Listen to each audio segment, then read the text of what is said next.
muito boa noite. Bem-vindo ao Plantão da Saúde Coronavírus desta quinta-feira. Hoje vamos falar ao vivo por Skype com o médico Dr. Carlos Eduardo Gouveia, que é presidente da Câmara Brasileira de Diagnóstico. Ele vai falar sobre o padrão de qualidade dos testes rápidos, Celso. Boa noite, Michele. Boa noite para você. E na bancada do Plantão da Saúde recebemos Rita Dalmaso, que é diretora do Conselho Estadual de Assistência Social do Estado de São Paulo, sobre as ações sociais do Estado contra o novo coronavírus. E ainda nesta edição, o novo rodízio municipal de veículos não ajuda a aumentar isolamento social e Prefeitura amplia grupos de isentos. O desafio de médicos para tratar infectados sem consenso sobre a eficácia de medicamentos ou vacina à vista. E também pacientes com sintomas de infarto têm deixado de procurar hospitais por medo da pandemia. Tudo isso logo mais após as dicas. Não perca. Estamos de volta e vamos direto ao nosso telão da saúde ver como está a atualização dos casos do novo coronavírus no país e no estado de São Paulo. Celso. O Ministério da Saúde vai atualizar os dados daqui a aproximadamente uma hora, como tem ocorrido nos últimos dias. Até às 7 da noite de ontem, o Brasil registrava 13.149 óbitos e 188.974 casos. Hoje, no estado de São Paulo, pelos números atualizados, já são 4.315 óbitos e 54.286 registros da doença. Foram 197 mortes e 3.189 confirmações em 24 horas.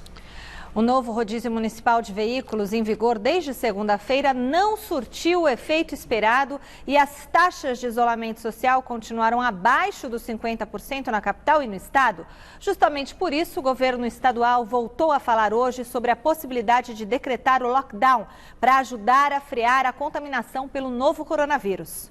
E hoje, a Secretaria de Saúde do Estado de São Paulo apresentou o quarto hospital de campanha da capital em Heliópolis, que deve ser entregue na próxima quarta-feira. O investimento é de 30 milhões de reais. Vamos conferir com o Marcelo Basséggio. O novo hospital se junta aos demais de campanha do Pacaembu, AMB e Ibirapuera. Ele vai ter 200 leitos, 148 leitos de enfermaria, 28 de estabilização e 24 leitos de UTI. Esses leitos são completos, não há necessidade de aguardar nenhum novo recurso, eles já estão completos. E o investimento foi de 915 mil de custeio e 30 milhões divididos em 6 meses. Com a abertura de novos leitos e hospitais de campanha, o governo de São Paulo, por enquanto, vem conseguindo manter a taxa de ocupação de leitos de UTI abaixo de 90%. Hoje ela está em 85,5%. O problema é que, em breve, o estado atingirá seu limite, sem condições de continuar a expansão para atender mais pacientes. Mais 154 leitos de UTI vão ser disponibilizados até a metade de junho. Nós temos esse aumento praticamente diário. Lá no Instituto Emílio Ribas, nós temos aumentado 10 leitos a cada 10 dias. A preocupação é até quando, qual é a velocidade de abertura de leitos versus a quantidade de pessoas precisando desses leitos de UTI. Então essa é a equação. Então a gente está mesmo de fato numa corrida contra o tempo. À medida que a pandemia causada pelo novo coronavírus vem se tornando cada vez mais grave no estado de São Paulo, a Covid-19 surpreende até mesmo os membros do centro de contingência do governo. Inicialmente, acreditava-se que o sistema respiratório era a grande vítima do vírus, mas agora já se sabe que outros órgãos também são fortemente agredidos pela doença. Eu tenho uma porcentagem de pacientes que estão evoluindo com insuficiência renal. Em geral, uma terapia intensiva, o paciente demanda uma terapia renal substitutiva ou a diálise em torno de 15% dos pacientes. Nós passamos dos 30%. Ou seja, de cada 10 pacientes, 4 estão evoluindo para insuficiência renal. Ao contrário do que se acreditava, a ampliação das restrições do rodízio municipal de veículos não surtiu efeito nas taxas de isolamento social. Ontem, no estado de São Paulo, o índice mais uma vez ficou em 47% e em 48% na região metropolitana. Com isso, a necessidade de lockdown foi mais uma vez colocada em pauta pelas autoridades. Se nós não tomarmos essas medidas agora, Se tomarmos daqui uma semana, daqui 10 dias, será tarde. Então eu tenho uma visão que é preciso agir no sentido de implementar maior adesão a essas medidas de afastamento e ações educacionais e ações focadas nessas áreas, que são problemas, as comunidades principalmente. Nesta semana, a Organização Mundial da Saúde chegou a declarar que o novo coronavírus pode se tornar um vírus endêmico, ou seja, que poderá nunca desaparecer, como o HIV. A União Europeia, por sua vez, acredita que dificilmente haverá uma vacina em menos de 1 ano e meio, opinião que vai de encontro ao que pensam os membros do Centro de Contingência do governo de São Paulo. Uma vacina, normalmente, ela demora para ser desenvolvida em condições habituais, de 3 a 5 anos. Como essa crise é uma crise importante e já existia uma experiência anterior com outros coronavírus, esse tempo será abreviado. Mas, sinceramente, eu pessoalmente não acredito que teremos uma vacina antes do segundo semestre do ano que vem. E eu não tenho dúvida também que esse coronavírus poderá voltar em ondas, tá certo? Anualmente. Justamente por isso, a imunidade de rebanho, que é quando uma alta porcentagem da população contrai o vírus e se torna imune a ele, se tornou um dos principais temas de debate sobre a pandemia. Mas, segundo o coordenador de controle de doenças da Secretaria de Saúde do Estado de São Paulo, isso levaria muito tempo para acontecer. Nós estamos longe de chegar perto desse número, longe. A gente sabe que em algumas populações de profissionais de saúde que estão extremamente expostos ao vírus, hoje a imunidade está em torno de 10%.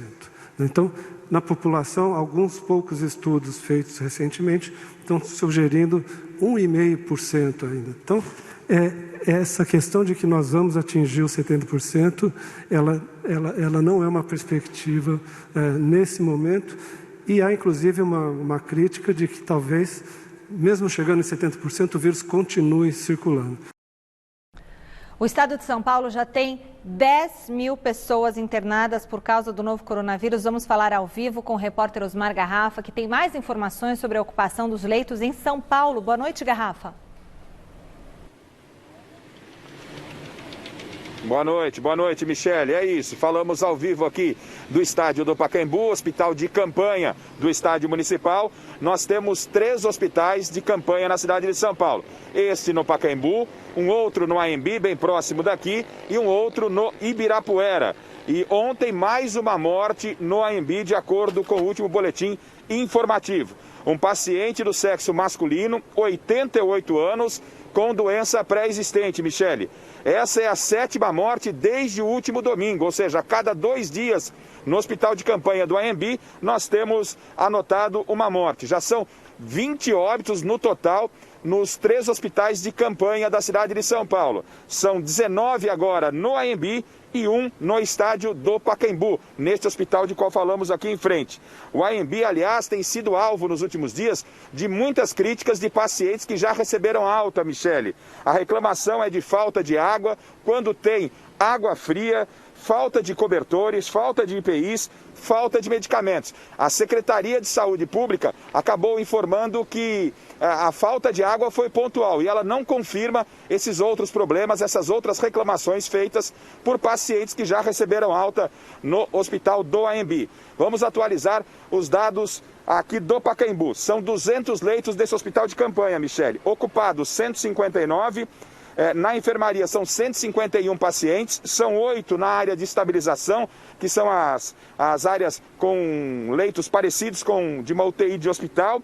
Foram 27 altas e 3 transferências. Lá no AMB, 864 leitos à disposição, para um total de 1.800 que devem ser entregues muito em breve. Ocupados são 506 leitos, 488 pacientes na ala de enfermaria. São 18 na ala de estabilização, a semi-UTIs, 88 altas, 12 transferências e 1 óbito. O boletim do Ibirapuera ainda não foi divulgado, a última atualização, mas aproximadamente para 268 leitos lá no Ibirapuera, no complexo do Ibirapuera, mais de 100 pacientes já também estão internados por lá. A Prefeitura de São Paulo anunciou hoje, Michele, a ampliação também de isenção do rodízio municipal de veículos. Acompanhe na reportagem. Em virtude da necessidade de deslocamento constante para chegar a consultas ou procedimentos médicos, agora gestantes e pacientes em tratamento debilitante de doenças graves também têm direito à liberação do novo rodízio. Os veículos usados para manutenção dos serviços considerados essenciais, como coleta de lixo e resíduos sólidos, também podem pedir a liberação. O mesmo vale para viaturas privadas de escolta armada autorizadas pela Polícia Federal e carros utilizados na manutenção e assistência técnica de equipamentos de atividades consideradas essenciais prevista no Decreto Municipal 59403. A solicitação deve ser enviada para o e-mail isenção.covid19@prefeitura.sp.gov.br, acessando o portal SP156 ou ainda pelo site especial da CET para o cadastro de isenção de rodízio, rodízio19.cetsp.com.br. No caso das mulheres grávidas, é preciso enviar junto uma declaração de responsabilidade do interessado. Já os pacientes com doenças graves devem apresentar atestado médico emitido em até 90 dias. A Prefeitura informa que todos que solicitarem a isenção de rodízio por e-mail ou pelo portal SP156 receberão uma resposta que o pedido foi recebido e será processado. Caso o e-mail tenha vindo fora de padrão, o munícipe receberá uma mensagem alertando que os dados não estão de acordo com o modelo. O formulário é autodeclaratório. Porém, aqueles que enviarem informações falsas poderão responder criminalmente pelo ato. Como as novas regras passaram a valer já na segunda-feira, 11 de maio, os requerimentos de isenção de rodízio, enviados até 20 de maio, ou seja, em até 10 dias corridos do início da restrição, terão seus efeitos retroagidos. A Prefeitura esclarece ainda que condutores que necessitarem realizar um deslocamento de emergência médica e forem autuados poderão recorrer pelas vias de defesa já existentes.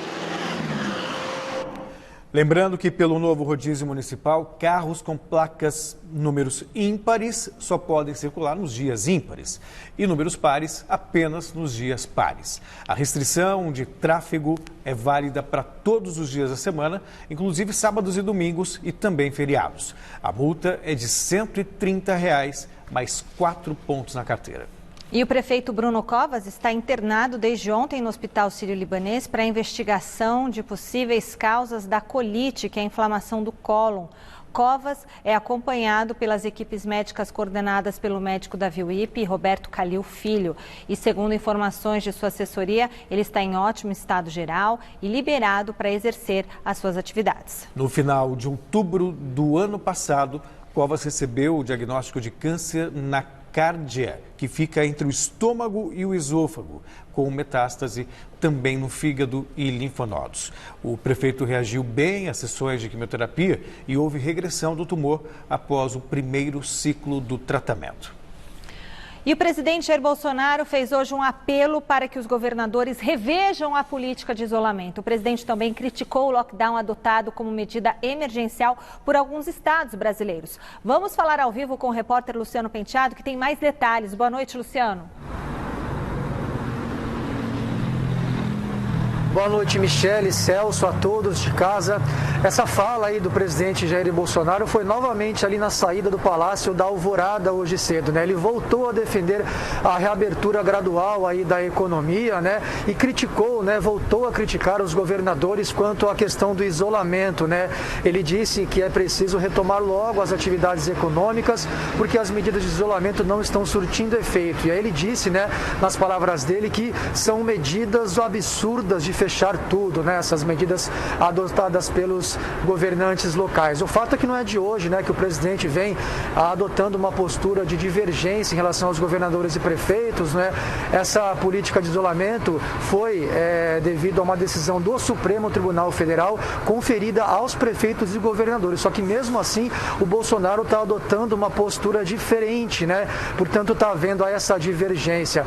Outra fala do presidente na saída ali do Alvorada Alvorada hoje cedo foi com relação ao lockdown, né, que é o bloqueio total das avenidas. Ele voltou a criticar essa medida, disse que são medidas absurdas, né, e também, nas palavras do Bolsonaro, ele lamenta as mortes, mas teremos mais se a economia continuar destroçada. Vamos agora ouvir um outro trecho do que disse o presidente sobre o lockdown hoje mais cedo. Essa história de lockdown, vamos fechar tudo, não é esse o caminho. Esse é o caminho do fracasso, quebrar o Brasil. Governador, prefeito, né, que porventura entrou nessa onda lá atrás, faça como já fiz alguma vez na minha vida, se desculpa e faz a coisa certa.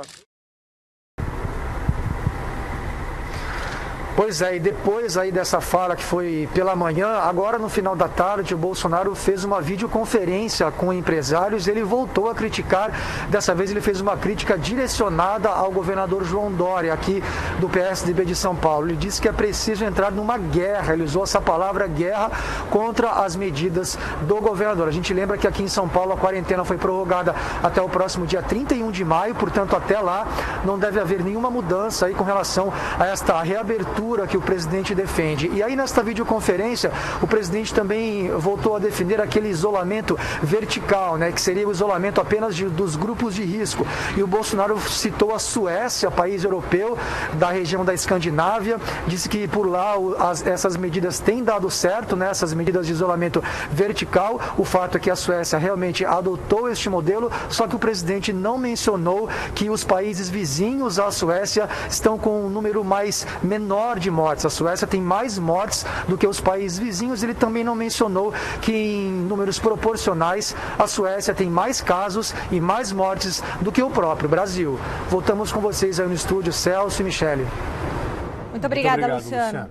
Uma doença extremamente grave que se alastra em proporções globais e sem vacina à vista. Esse é o tamanho do desafio para profissionais de saúde que têm de enfrentar a Covid-19 sem que se tenha um consenso sobre a eficácia de um medicamento. Em nome da urgência dos pacientes, médicos apostam no pouco que se sabe para combater o novo coronavírus e contam com a sensibilidade na hora de analisar o melhor tratamento para cada caso. O repórter Jonas Campos falou com especialistas sobre os principais medicamentos usados até agora. Confira. A Vanessa, sob orientação médica, utilizou 2 medicações que a ajudaram na recuperação do novo coronavírus. Eu lembro, assim, que foi num domingo que eu comecei a ficar ruim e a gente já entrou com a azitromicina. No domingo de manhã eu estava bem ruim, não tinha dormido na madrugada de sábado inteira. E, assim, no domingo à tarde a febre já tinha passado, já estava com uma sensação bem melhor, de um bem-estar, né? A azitromicina é utilizada para tratar infecções respiratórias e os corticoides possuem ação anti-inflamatória. Mesmo sem respostas concretas, os médicos têm buscado alternativas que ajudem no tratamento. Hidroxicloroquina, ela sozinha ou associada à azitromicina, a dexametasona, o tocilizumab, agora mais recentemente. Nós temos utilizado a pesquisas brasileiras com uso de plasma de convalescente. O tempo de ação é curto diante de uma pandemia que age rápido e que obriga a medicina a fazer testes no meio do percurso. Hoje não existe nenhum medicamento comprovado em relação à eficácia e segurança no tratamento para a Covid-19, mas por necessidade, muitos remédios já são utilizados. Convidamos os pacientes para participar, pacientes ou familiares, né? Esses pacientes assinam um termo de consentimento. Isso significa o quê? Ter a ciência, que é um estudo que nós não temos ainda as respostas para essas questões, e aí é nesse contexto que a gente tem utilizado. Os tratamentos que existem e que estão sendo avaliados, e muitas vezes já utilizados ainda sem uma validação, uma comprovação científica, eles se baseiam em tratamento para tentar eliminar o vírus, os antivirais, em tratamento para reduzir a inflamação e em tratamento para reduzir a trombose. A associação da trombose ao novo coronavírus, aliás, coloca os anticoagulantes como medicamentos importantes, principalmente nos casos mais graves. Pacientes que morrem, que a gente faz necrópsia, tem muito trombo. E mesmo os pacientes na UTI, quando você analisa inflamação e trombogênese, eles têm muitos marcadores sugerindo que tem aumento de trombo. Então, o tratamento anticoagulante poderia ser utilizado e muitas instituições já adotaram. No combate direto à Covid-19, a cloroquina, tão falada aqui no Brasil, é utilizada com efeito na replicação do vírus e também anti-inflamatório, mas ainda não convence cientificamente pelos estudos realizados até agora. A droga, aliás, tem causado polêmica no governo federal. O presidente Jair Bolsonaro defende o uso indiscriminado da cloroquina desde o início do tratamento da Covid-19. A recomendação em vigor desde a gestão do ex-ministro da Saúde, Luiz Henrique Mandetta, é a de que a medicação seja utilizada apenas nos casos mais graves. Há alguns dias, o atual ministro Nelson Teich, a exemplo de Mandetta e da Organização Mundial da Saúde, diz que não há comprovação científica sobre a eficácia do remédio no tratamento da Covid-19. Em seu perfil no Twitter, Teich ressaltou que a cloroquina é um medicamento com efeitos colaterais e que qualquer prescrição deve ser feita com base em avaliação médica. Apesar dos alertas, Bolsonaro declarou que pretende conversar com Teich sobre a possibilidade de ampliar a prescrição do medicamento. Todos que foram publicados até o momento com a cloroquina não demonstraram benefício. Então, a gente aguarda mais estudos em relação à cloroquina. O medicamento antiviral mais promissor do momento tem nome, Remdesivir, que já é utilizado nos Estados Unidos com resultados interessantes. Tem um estudo chinês mostrando aí não ter havido aí um benefício significativo.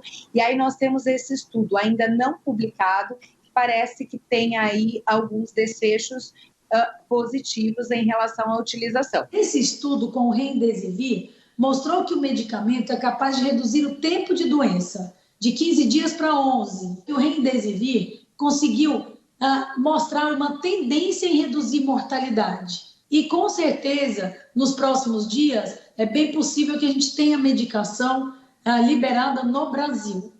Além das mortes, a expectativa é a de que a medicação possa diminuir o tempo de tratamento de muitos pacientes e, assim, ajudar a aliviar a sobrecarga do sistema de saúde do país. Esperanças depositadas na ciência que corre contra o tempo para buscar alternativas de tratamento e, claro, a tão sonhada vacina. Tem uma esperança, mas ela não é a curto prazo. A gente não acredita cientificamente que antes do começo de 2021 a gente tenha a vacina disponível. Pode ser que aconteça? Posso, mas as expectativas são de pelo menos 6 meses. Bom, e vamos agora à nossa primeira entrevista do dia, ao vivo por Skype, com Carlos Eduardo Gouveia, que é presidente da Câmara Brasileira de Diagnóstico, sobre o padrão de qualidade dos testes rápidos. Primeiramente, boa noite, seja bem-vindo ao Plantão da Saúde. O Brasil é um dos países que menos testes tem realizados. Isso dificulta, claro, a estratégia para combate à Covid e também até uma eventual flexibilização do isolamento. No que esses novos testes rápidos podem ajudar e eles são tão precisos assim? Boa noite mais uma vez. Boa noite a todos vocês. É um grande prazer estar aqui com vocês, podendo falar um pouquinho sobre o valor do diagnóstico. Antes de mais nada, é fundamental esclarecer que o Brasil, através da Anvisa e o próprio Ministério, tem feito grandes esforços para acelerar o que a gente chama de acesso. Hoje já são 326 processos diferentes submetidos à Anvisa, sendo já 75 processos deferidos. Ou seja, nós temos já hoje disponíveis 75 produtos diferentes que vão desde a biologia molecular, cuja coleta de amostra é essa de nasofaringe ou orofaringe, até o teste rápido, que é aquele que é feito com a coleta de sangue de forma muito rápida, em 15 minutos. A grande vantagem de ter testes diferentes é exatamente isso, você poder dar uma informação que vai ser essencial. 80% das decisões médicas se baseiam em testes de diagnóstico. Quanto mais precoce e mais preciso, melhor vai ser, obviamente, o acerto da terapia. Para fazer exatamente frente a essa dúvida que todos nós temos, será que os testes que estão vindo são tão bons quanto eles dizem ser? Nós fizemos CBDL junto com a SBAC, SBPC e Abramed, entidades do setor laboratorial, científicas e também empresariais, nós fizemos um programa de avaliação de kits para o diagnóstico de coronavírus.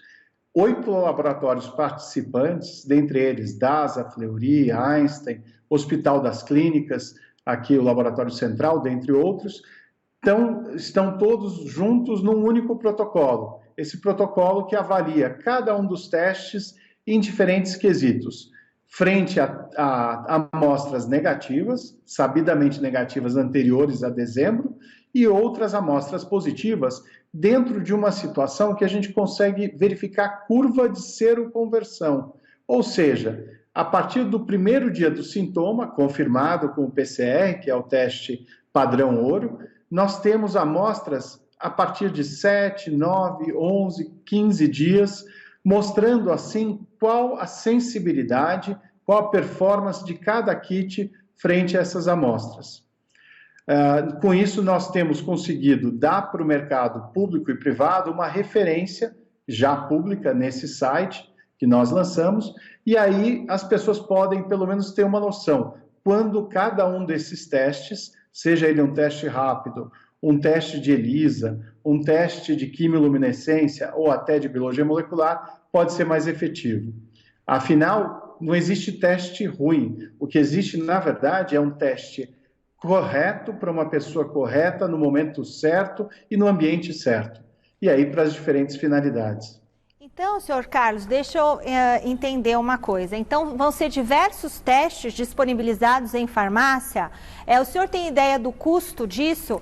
E comenta-se em algumas reportagens que a taxa de eficácia varia de 92% a 34%, né? Por que essa discrepância, né? Claro. Então, em primeiro lugar, os testes, eles sempre são testes de uso profissional, eles não são autotestes. Então, é fundamental que todo e qualquer teste seja feito com apoio de um profissional habilitado que saiba ler a bula, executar o teste e interpretar o resultado. Não adianta as pessoas quererem comprar pela internet e levar para casa, porque, primeiro, isso não é legalmente permitido, segundo, ela corre o risco de não ter uma informação adequada. Por quê? Essas informações que nós estamos dando são duas principais, a especificidade e a sensibilidade. A especificidade, ela indica quão preciso vai ser aquele teste. Todos os resultados até o momento, já foram 24 testes já avaliados, já tem 8 no site disponibilizados, os outros estão entrando pouco a pouco, mas todos eles estão indicando uma precisão muito boa, ou seja, vai ser raro a contaminação cruzada ou a infecção cruzada com outra doença, como a dengue, por exemplo. Quando der positivo, muito provavelmente é o coronavírus mesmo. A sensibilidade, ela vai indicar quão, na verdade, sensível, se for o anticorpo, para aquele momento da doença. E aí, por que é importante? A gente tem, primeiro, a presença do vírus nos primeiros 7 a 8 dias, sem anticorpo. A partir do 8º, a gente começa a produzir o anticorpo, que é a resposta imunológica, a resposta de defesa do organismo. E aí ele começa a crescer. Cresce a quantidade de anticorpos e diminui o vírus. O que tem se verificado nos estudos é que, normalmente, o tempo ótimo é a partir do 10º dia. E, normalmente, 12º, daí em diante. E você vai ter uma sensibilidade maior. Se, por exemplo, você testa, às vezes, com 7 dias, é provável que a sua resposta de anticorpo seja muito pequena. E a sensibilidade, em alguns casos, demonstrou isso. Foi até de 35, a mais baixa que a gente viu. O que significa que, se der negativo, existe uma chance que a pessoa tenha o vírus, não tenha anticorpo suficiente e o resultado aparentemente é negativo.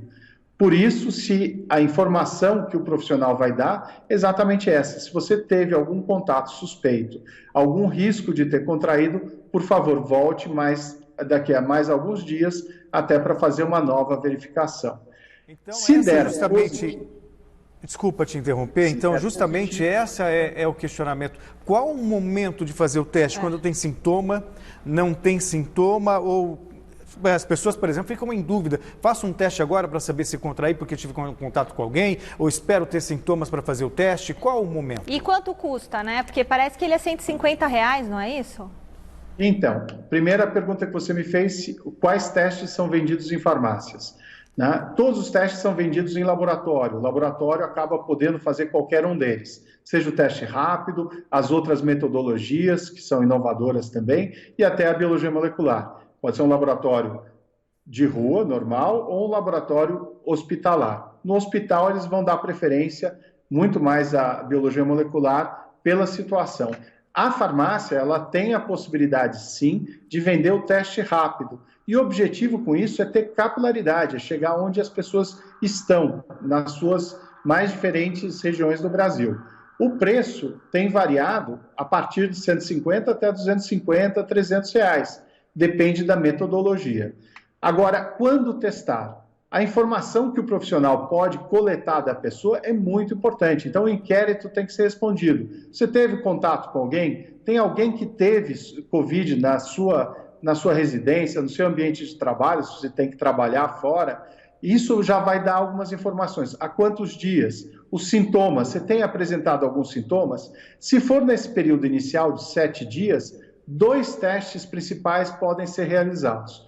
A própria biologia molecular, que é o PCR, que vocês mostraram, a coleta nasofaríngea ou por orofaringe, ou um teste de antígeno, que hoje já tem produto registrado aqui no Brasil para o teste rápido. A amostra vai ser o mesmo, mas você vai fazer em poucos minutos. Se você já tem mais do que 8 dias do início de sintomas e tudo mais, é muito mais provável que você já tenha uma resposta de anticorpos. E aí a gente faz o teste sorológico, que pode ser o teste rápido, aquele que a gente já mencionou, ou um desses ELISA, quimiluminescência. E aí você vai detectar.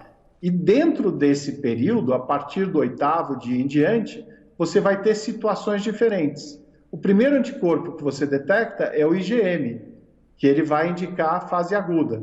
Se der positivo para o IgM, primeira informação, isole-se, fique atento. Se tiver necessidade, você pode precisar de um hospital. Quando estiver no meio da infecção, vai ser IgM e IgG positivos. E aí, quando acabar a infecção, ou seja, depois do 14º, e em alguns casos até mais tempo, o IgM vai ser negativo e o IgG positivo. Nesse caso, você provavelmente já está imune e não contagia mais as pessoas. Seria, quem sabe, se a gente tiver evidência, o passaporte imunológico que alguns têm falado. Ainda é cedo para garantir isso, porém, a gente espera que se confirmem aí com mais estudos. Muito obrigada, senhor Carlos Eduardo Gouveia, presidente da Câmara Brasileira de Diagnóstico Laboratorial, falando aí do padrão de qualidade dos testes rápidos. Deu para a gente entender bastante coisa. Muito bacana a entrevista. Muito obrigada, viu? Uma boa noite. Obrigado. E convido vocês a visitarem o site, é testecovid19.org. Ótimo, muito obrigado. Uma boa noite para o senhor. Uma ameaça silenciosa e fatal. Cerca de 18 milhões de pessoas morrem anualmente no mundo por doenças cardiovasculares. E a preocupação é maior agora em tempos de pandemia, uma vez que, por medo, muita gente só vai aos hospitais quando o quadro já é muito grave. O número de atendimentos relacionados a infarto caiu 70% no Brasil. Situação preocupante, já que as urgências do coração não respeitam a quarentena. Vamos ver com o Jonas Campos. Além de perder meu pai e o meu amigo, perdi o sócio também. O Miguel da Rocha Correia Lima, empresário de 55 anos que trabalhava com a filha Ana em uma empresa de tecnologia, faleceu no dia 29 de abril, vítima de infarto. Meu pai, ele tinha todas as características de uma pessoa com risco cardíaco. E com a pandemia, ele estava em casa há 45 dias. Um dia, ele sentiu uma dor no peito e achou que não era nada. Disse, não vale ir no médico, e foi dormir. Às 10h30 da manhã, meu filho, que estava na casa dele, me liga e fala, vovô tá passando mal. E em menos de 1 hora a gente já estava no hospital, o atendimento foi super rápido. Mesmo com tudo, toda a medicina a nosso favor, todo o tempo de resposta a nosso favor, não conseguiram recuperar ele, porque foi um infarto fulminante do miocárdio do ventrículo direito. Então é um tipo de infarto que é bem difícil de ser reversível com longo tempo, né? Se agir rápido, beleza, mas não estava considerando essa 1 hora de atendimento. Na verdade, o tempo que vale foi da primeira dor que ele sentiu, que foi quase 18 horas antes. Eu acredito que o medo tenha sido um dos pontos que levou ele não ao hospital, sabe? Tipo, a dor não foi tão forte, né? A diabetes, ela meio que esconde a dor do infarto, né? Então, o sintoma não fica tão forte. E ele falou assim, a dor não é tão forte, é só um incômodozinho aqui, vou dormir e vai estar tudo bem. Amanhã eu tô bem. entendeu? E não teve essa manhã.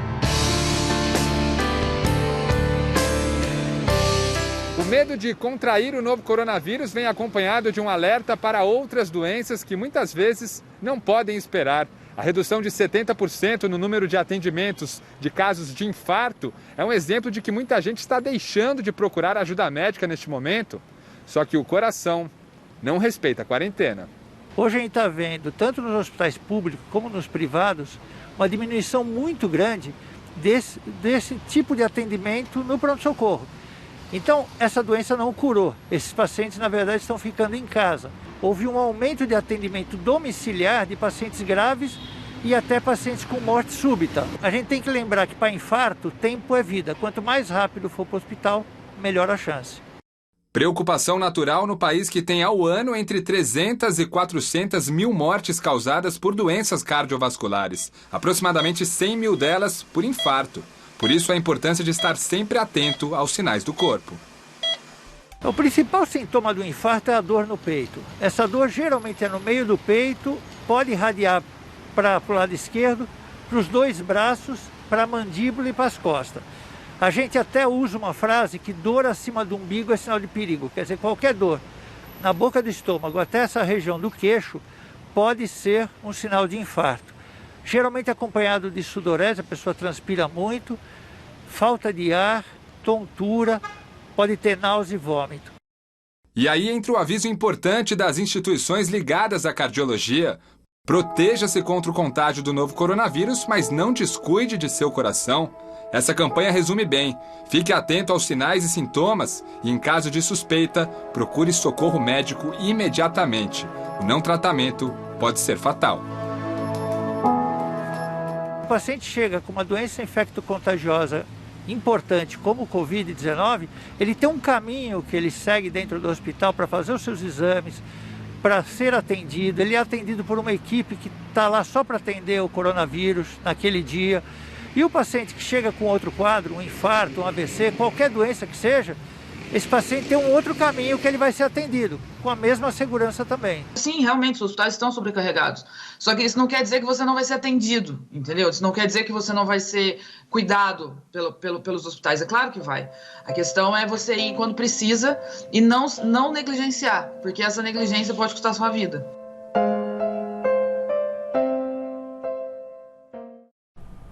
E nós recebemos aqui na bancada do Plantão da Saúde para a nossa segunda entrevista do dia, Rita Dalmaso, que é conselheira do Conselho Estadual de Assistência Social do Estado de São Paulo e também é coordenadora de Segurança Alimentar e Nutricional da Secretaria de Desenvolvimento Social.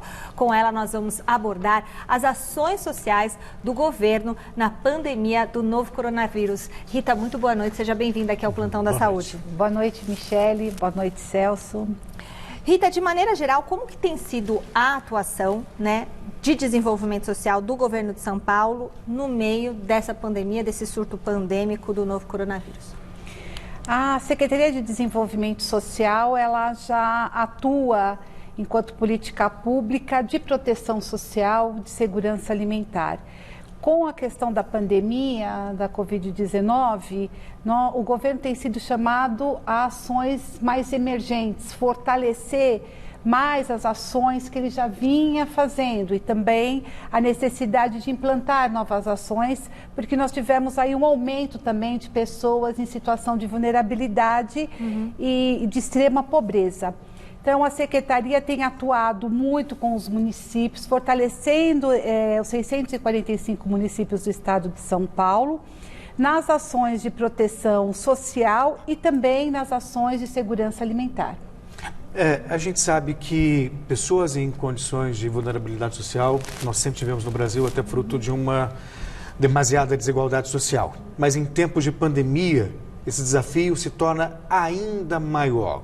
Qual tem sido o foco da sua área nesse sentido? Sim, a Secretaria tem um grande desafio, como eu disse, para a política pública e para a Secretaria de Desenvolvimento Social, Nós estamos atacando, como eu digo, a Secretaria está atacando em dois focos, da proteção social e da segurança alimentar.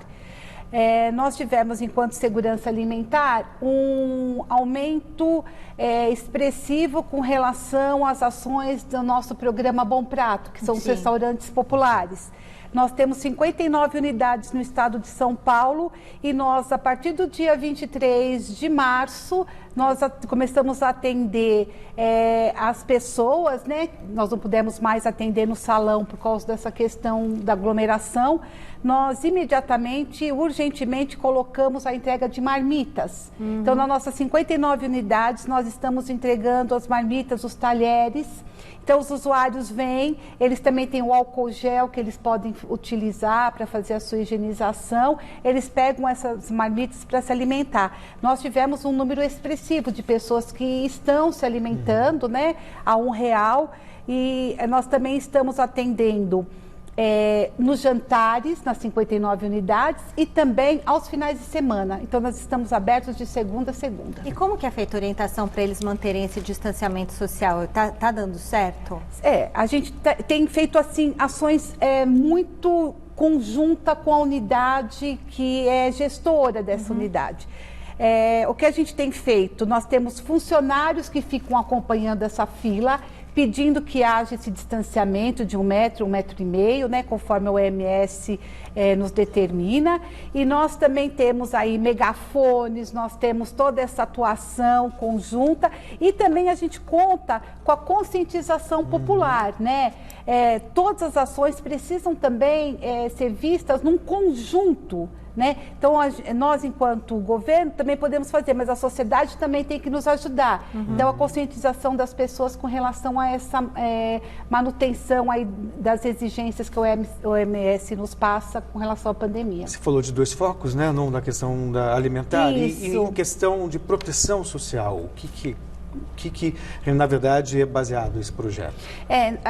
Nós estamos passando também cerca de R$3 milhões para as unidades de acolhimento de idosos, né, as nossas instituições de longa permanência, para que esses idosos que encontram-se abrigados, eles tenham uma oportunidade aí financeira, esse equipamento, uma oportunidade financeira de atender esses idosos. Então, comprando aí os equipamentos de higienização, materiais de limpeza, os seus profissionais também protegidos com esses equipamentos de segurança. Então, na realidade, esse recurso que a gente tem passado para essas 536 unidades de acolhimento do Estado de São Paulo fortalece essas ações de atendimento direto com esses usuários. Isso é uma proteção, como eu disse, né? A Secretaria tem como primícia a proteção social desse indivíduo em vulnerabilidade social, em extrema pobreza.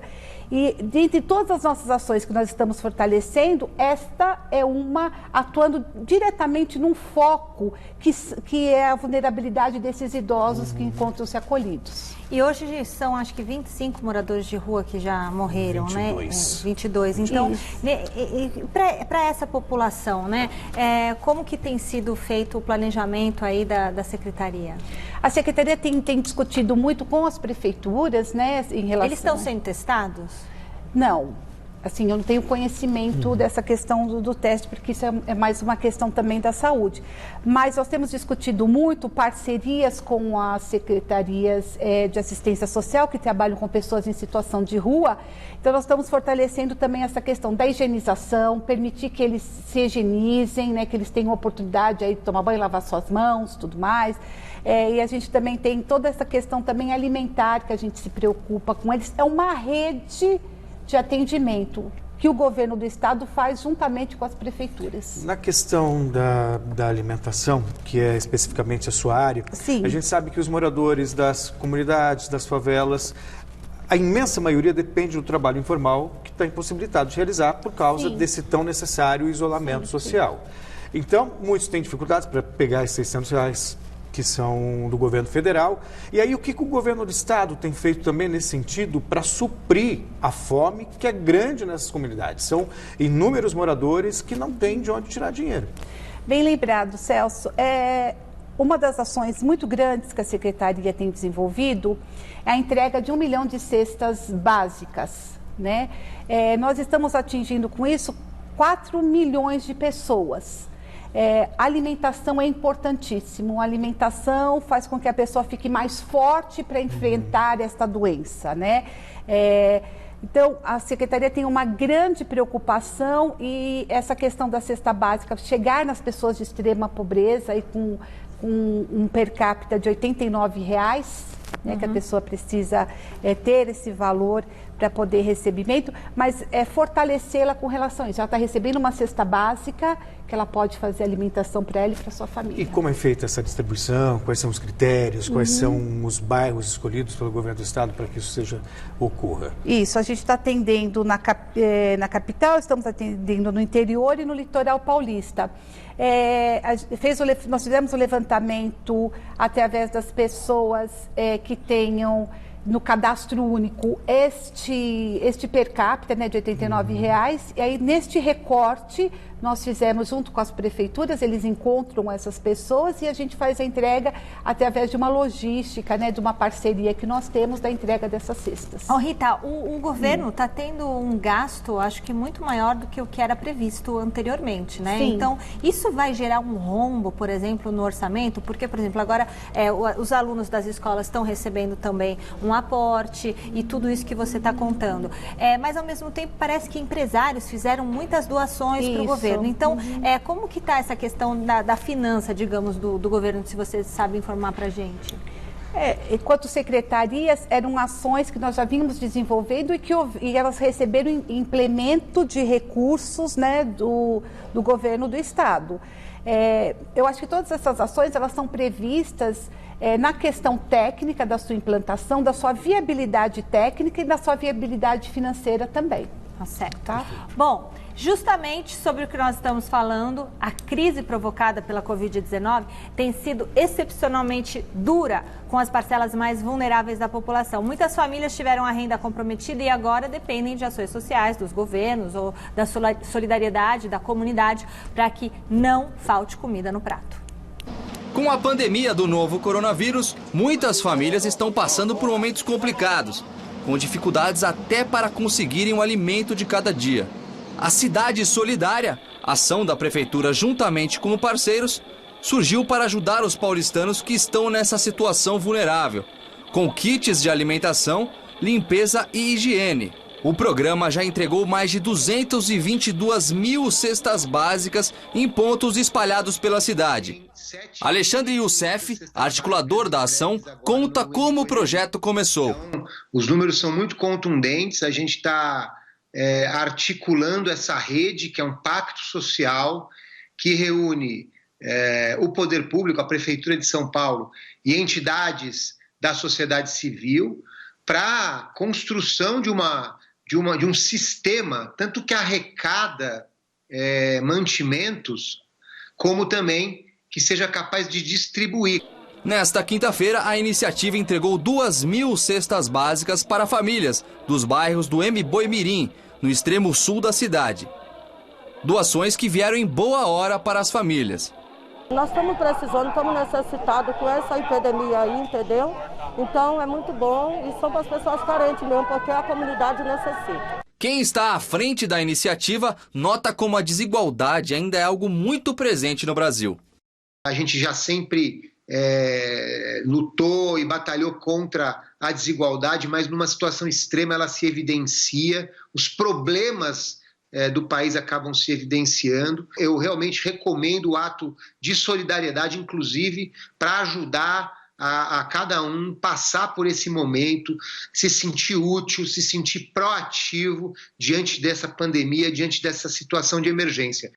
Ainda na Zona Sul, os moradores das comunidades Jardim Arizona, Jardim Tancredo, Vera Cruz e Terra Prometida, todos enquadrados no grupo vulnerável do programa Saúde da Família, isto é, idosos, pessoas com doenças pré-existentes, indivíduos com deficiência e famílias de baixa renda já inscritos nas bases de cadastro, também receberão os mantimentos. Nós temos 9 pontos de drive-thru solidários na cidade, onde as pessoas podem passar e doar seus mantimentos sem sair de casa. Temos também uma conta para quem prefere doar em dinheiro. E também temos também uma parceria sendo estabelecida, várias parcerias sendo estabelecidas com grandes empresas ou com pessoas que queiram doar grandes quantidades através da relação direta com a coordenação do programa. Para saber mais sobre o projeto, é só acessar o site spcidadesolidaria.org ou ligar no número 156. Como o novo coronavírus está impactando o mundo do esporte, você vê agora no Giro de Notícias.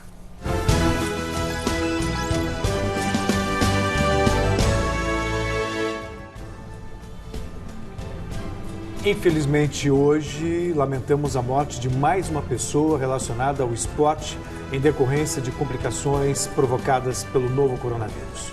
Coraci Nunes, ex-presidente da Confederação Brasileira de Desportos Aquáticos, morreu esta manhã no Rio de Janeiro após quase um mês internado com a Covid-19. Aos 82 anos, o ex-dirigente já se encontrava bastante debilitado pelo mal de Alzheimer. Chegou até a testar negativo para a doença durante o período de internação, mas não resistiu às sequelas deixadas pelo novo coronavírus e acabou falecendo. Os nossos sentimentos à família e aos amigos. Depois da edição 249, promovida no último sábado, o Ultimate Fighting Championship realizou nesta quarta-feira o segundo card em uma semana na cidade norte-americana de Jacksonville. Isso com 10 lutas, hein? Além da ausência de público, o UFC promoveu uma série de medidas de proteção para evitar a propagação do novo coronavírus, como medição de temperatura de todos os presentes, uso obrigatório de máscaras fora do octógono e desinfecção do espaço entre um duelo e outro. No principal confronto da noite, pela categoria meio pesado, o brasileiro Glover Teixeira nocauteou Anthony Smith no 5º assalto. De acordo com o jornal Daily Mirror, o técnico José Mourinho, do Tottenham, se exaltou durante uma reunião por videoconferência com os demais treinadores da Premier League sobre o retorno do campeonato inglês. Ao perceber que não havia consenso sobre a retomada da temporada 2019-2020, o português explodiu e teria dito a seguinte frase, abre aspas: "Se não querem jogar, fiquem em casa vendo o campeonato alemão", fecha aspas. Os representantes dos clubes e da Liga Inglesa estudam a volta dos jogos no próximo dia 12 de junho, mas dependem, claro, do aval das autoridades britânicas. Tá macho o Mourinho, hein? Mais um exemplo de falta de sensibilidade. Absurdo. Bom, continuamos aqui com a nossa entrevista com a Rita Dalmaso, que é coordenadora de Segurança Alimentar e Nutricional da Secretaria de Desenvolvimento Social. Então, Rita, o foco da Secretaria tem sido as pessoas com maior vulnerabilidade, os idosos, né? E também tem uma questão do leite que vocês estão entregando fortificado, não é isso? Exatamente. A Secretaria já desenvolve o programa Viva Leite também no atendimento das crianças do estado de São Paulo. Com essa questão da pandemia, nós também estamos agora entregando para 20 mil idosos em acolhimento também nas nossas unidades de longa permanência, esse leite fortificado para ajudá-los também neste momento, quer dizer, se alimentando melhor, eles enfrentam melhor essa situação desse vírus e dessa pandemia. E para a gente encerrar muito rapidamente, a gente sabe da importância das cestas básicas para essas pessoas. Sim. E kits de higiene pessoal, isso também tem sido preocupação do governo do estado, Sim. nas comunidades mais carentes? Sim, tem sido uma preocupação, né? A nossa secretaria também tem se empenhado em atender também essa questão. Como eu disse, essa questão dos 3 milhões de reais que nós passamos para os acolhimentos do idoso, um dos itens que eles podem gastar, devem gastar, é essa questão da higienização, né? Então, nós temos, sim, tomado todas as nossas ações com relação ao atendimento que nos pede, nesse momento de pandemia, alimentar, fortalecer essa nossa população em vulnerabilidade social, principalmente os idosos, que são um foco também do nosso atendimento, mais agora, e também o atendimento na questão da higienização, que é muito importante. Muito obrigada, Rita Dalmaso, conselheira do Conselho Estadual de Assistência Social do Estado de São Paulo e coordenadora de Segurança Alimentar e Nutricional da Secretaria de Desenvolvimento Social. O plantão de saúde desta quinta-feira vai terminando por aqui. Sua presença. Eu que agradeço. Muito obrigada, Michele, agradeço o Celso. Foi muito bom tê-la aqui conosco, viu? E Isso explicando todas as ações aí junto à população que está precisando tanto nesse momento. A gente volta amanhã com mais informações e os esclarecimentos de dúvidas para você que está em casa, cuidar da sua família e da sua saúde.